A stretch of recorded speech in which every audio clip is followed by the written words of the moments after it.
Vous êtes chaud pour l'actu? Ouais. Vous voyez doucement. Hein. Non, c'est cool. Et donc le 15 mai, c'était la journée mondiale officielle du blaireau. Je déconne pas, ça existe vraiment. Hein. Et c'est aussi le même jour où Macron s'est exprimé à la télé sur TF1. Coïncidence, je ne crois pas. Macron qui a appelé à une pause climatique pour pas pénaliser les industriels. Du coup, il a dit à ses ministres, pour l'écologie, arrêtez ce que vous êtes en train de faire, faites une pause. Et il y a le ministre d'écologie qui a dit, ok, mais qu'est-ce que je suis en train de faire déjà? En fait, la planète, elle est en train de brûler, et Macron, il est là. Pousse, break, planète, please, break, oh, make the planet break again.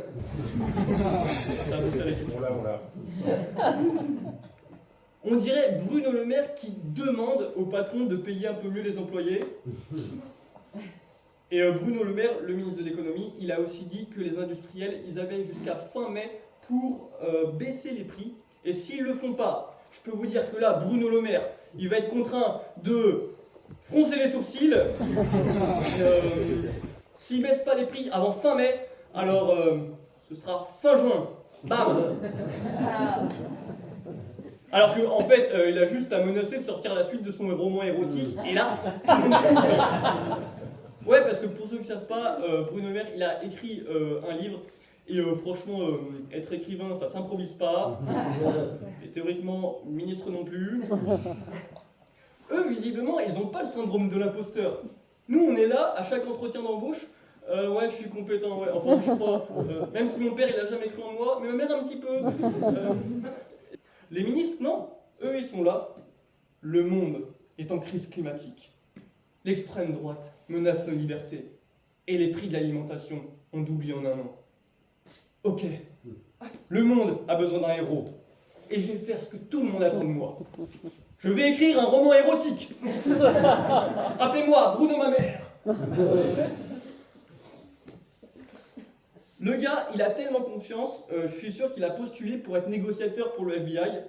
S'il vous plaît, je demande que vous relâchiez les otages.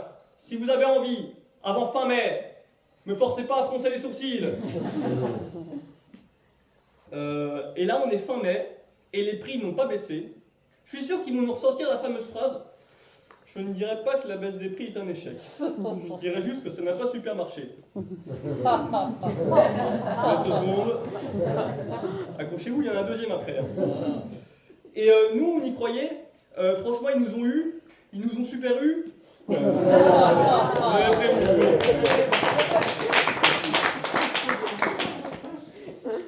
Et dans l'actu, il y a aussi le Festival de Cannes. Je ne sais pas si vous avez suivi un peu. Au moment du film d'ouverture, il y a Johnny Depp qui a été applaudi 7 minutes alors qu'il est accusé de violence physique et d'agression sexuelle. 7 minutes, c'est long. C'est hyper rare qu'on applaudisse 7 minutes. Il n'y a personne qu'on applaudisse 7 minutes. À part, bien sûr, les agresseurs et les violeurs. Là, oui. Bientôt, ce serait une condition pour jouer dans les grands films. Vous avez agressé personne. Oh, revenez quand vous aurez plus d'expérience. Hein. Même pendant le Covid, les soignants, on les applaudissait que 1 minute. Et encore, au bout de 10 secondes, on était là. Bon, c'est bon, il y a apéro, là.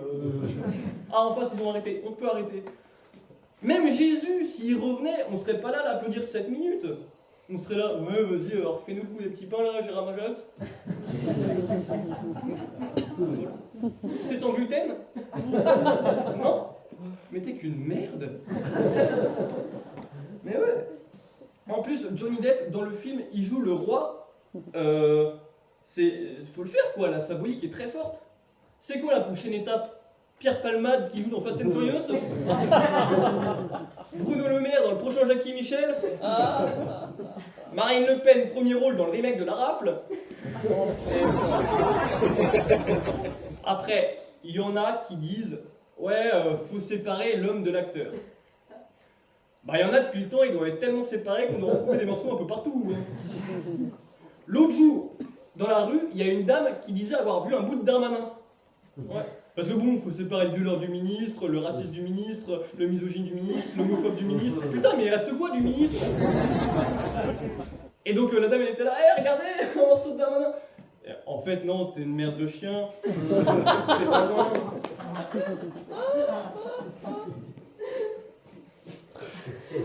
Ça tombe quand même, hein. Déconne pas. Je suis sûr qu'il y a 400 ans, on devait déjà dire ça. Ouais, faut séparer l'homme de un tel. Je suis sûr on devait être là. Ouais, Louis XVI c'est un pandard. Mais bon, ça va, faut séparer l'homme du roi. Et Louis XVI, non, c'est pas du tout. En parlant de roi, il y a Charles III qui a été couronné ce mois-ci. Lui, il n'a pas compris la réforme des retraites. Il fait l'inverse. Il paraît que toute la cérémonie a coûté 115 millions. Après, avec l'inflation de nos jours, t'as plus rien pour 115 millions. Et d'après les chiffres, 36 millions de pintes de bière ont été vendues à Londres pendant le week-end. Et donc, c'est grâce au couronnement de roi que ces litres de bière ont été versés. Partage des richesses ou pas, en Angleterre, le ruissellement, ça existe. Et il paraît qu'en Bretagne aussi, mais rien à voir avec le roi. Et en tout cas, là en ce moment, ça sent bientôt les vacances, et c'est cool. Moi quand j'étais ado, je sais pas vous, mais j'avais des bracelets un peu que je pouvais pas enlever, et qui représentaient tous les campings et les festivals dans lesquels j'allais pendant l'année. On a tous un peu eu ça, non? Vous vous souvenez? Ouais. Et ben visiblement, Nicolas Sarkozy, il a pas arrêté la collection. Là c'est la santé, ça c'est pour rentrer chez moi. Sarko qui écopera de la pire peine d'emprisonnement jamais vue en 5ème République, puisque, avec un bracelet, il sera assigné à résidence chez lui, avec Carla Bruni, qui prépare son nouvel album. Ah, il a fait chier, hein.